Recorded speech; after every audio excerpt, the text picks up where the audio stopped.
what's the story about the Colorado? Well, I'm looking out here at the Skillet Mountains.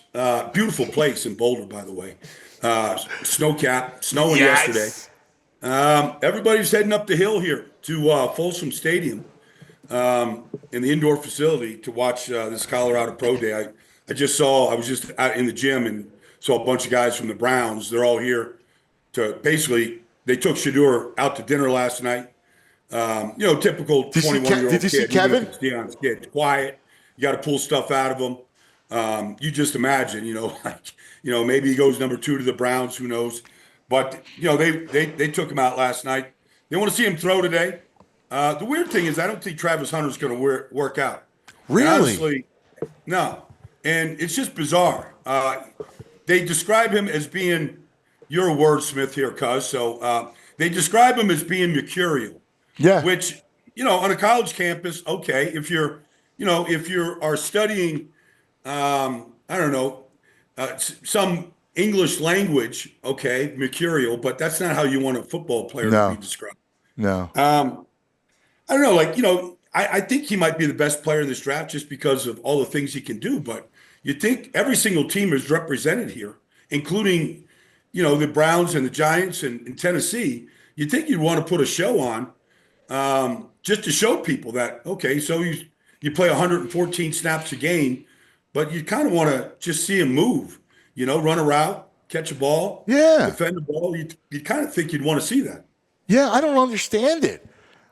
That's bizarre to me. I mean, you got all these things because you look at the Giants, and the Giants to me would be in the market he would be number 1 for me for Travis Hunter. And so it's kind of, you can read sometimes, because not always, but you can read sometimes if teams send a big contingency, if they don't send a contingency to watch a player, especially at the very top of the draft. And the word was the Giants weren't coming because I think they thought that they've already been around Shedeur. They've talked to him. They've been with him. But I think they heard that Travis isn't working out. Then I heard the Giants are coming. So then I hear that maybe Travis will work out. It's just sort of, that's how he is. Kind of not flaky, mercurial. So I don't know. We'll see. We're going to talk to Shedeur. We're going to watch him work out. I'm going to do the commentating today. We have a 2-hour live show on the NFL Network. Wow, 2 hours. An hour we're going to be Shedeur throwing. So I could just imagine, honestly, because knowing how much you love quarterbacks. Oh, yeah. How much you would love to be next to me or even having a mic. Just basically. I don't need a mic. I just want to be next to you. I just want to watch it. No, nobody should overanalyze a quarterback throwing the ball, but there's certain things that you can definitely clearly see when a guy throws a football. Yes. Whether it's the velocity, how it comes out of his hand, the laser accuracy. There's just certain things that you like to watch. Part of what I do every Sunday for the last 26 years, I've done a game every Sunday. I love being on the field before a game. I love watching Mahomes. Yes. I love watching Justin Herbert. I love watching Josh Allen. I love watching these guys throw. It's one of my favorite things to do on Sundays. And so I'm just going to take that approach today to watch Shedeur. Yes.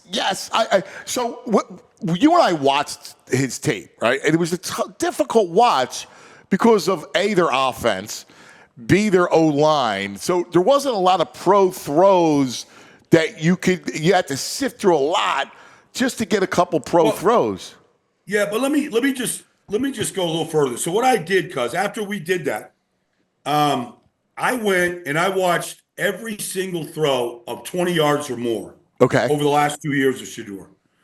So he throws a very good deep ball. I'm not going to lie. He's not completing them all. Right. And you can say there are a lot more jump balls than Travis Hunter, and he's just a phenomenal athlete. And he out-athletes these guys down the field to go catch it. But he does have great deep ball accuracy. But in the same context of what you're just saying, there's not a lot of reads. Yeah. There's not a lot of processing. Yeah. It's kind of like point and shoot and throw. Right. Which is a lot of college football and why we get a lot of this stuff wrong. Yeah. Especially at the very top with a lot of these, with a lot of these quarterbacks. There isn't a lot of processing. Now, with that said, you mentioned the not just the protection, which wasn't really adequate, but teams blitzed the hell out of him. They played a lot of blitz zero behind it. Yeah. And so the ball's got to come out fast. Yeah. And I'll say this, he throws the ball from a dirty pocket pretty good. He can definitely take a hit, but he does, like a lot of these guys, like we saw Caleb last year, man, they want to get out of the pocket. Right. They want to get out of the pocket, and which is okay. In college, if you're down 28-7, you got to win a game. You're going to go try to win a game. Like, let's go make this play. But at the same time, it makes the evaluation just a little bit tougher. And he's not. It's not like he's this super athlete that can move a lot. He's really a pocket guy. Yeah, he is. Like, he's not Jaden Daniels. No. Jackson Dart is a very good athlete. Like, he can take off and scoot. Yeah. But it's not really what Shedeur does, which, look, maybe that's going to be a good thing. Right. Like, maybe glued to the pocket, play action. You put him in a Shanahan-type system. Maybe he could flourish with that, with the really the selling the run game hard. It seems like, you look at all these coordinators out there, they're all out of Sean McVay or, Kyle Shanahan's offense right now. You look at what they just did in Houston. I mean, they're all coming from McVay's offense. And a lot of that is, under center, play action, something he wasn't doing at Colorado. So maybe in the right system, you could really accent some of his strengths. But he's a guy, and tell me if I'm wrong, he's a guy to me that screams he's got to sit and watch for a year. Like, he can't play next year. I hope, cuz. I think it would really benefit him if he can just blend in the background. You could pick a team, like even if the Giants, I don't think the Giants will take him at 3. I just don't. Yeah. I don't.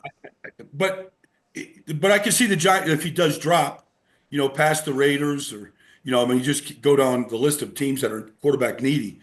Raiders are sitting at 6, Jets at 7, Pittsburgh at 21. Like, I can see if he drops, the Giants trade, they got the 34th pick.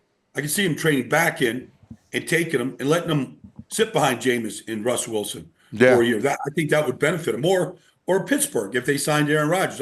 I can see those being good situations for him where he could really learn the pro game, really learn the study habits necessary.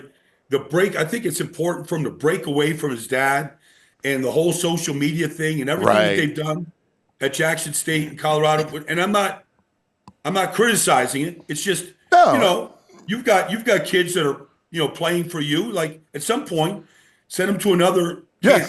Let somebody else coach them. Yeah. Like, I think it's kind of important to break away from that. Oh, totally. And listen, it was great. It was a wild success, right? It was. Look, Deion signed a $44 million deal, right? Like, it worked for him. They got a ton of attention for the school. It was a big deal. But you're right. Like, now, all right, listen, it's the NFL now.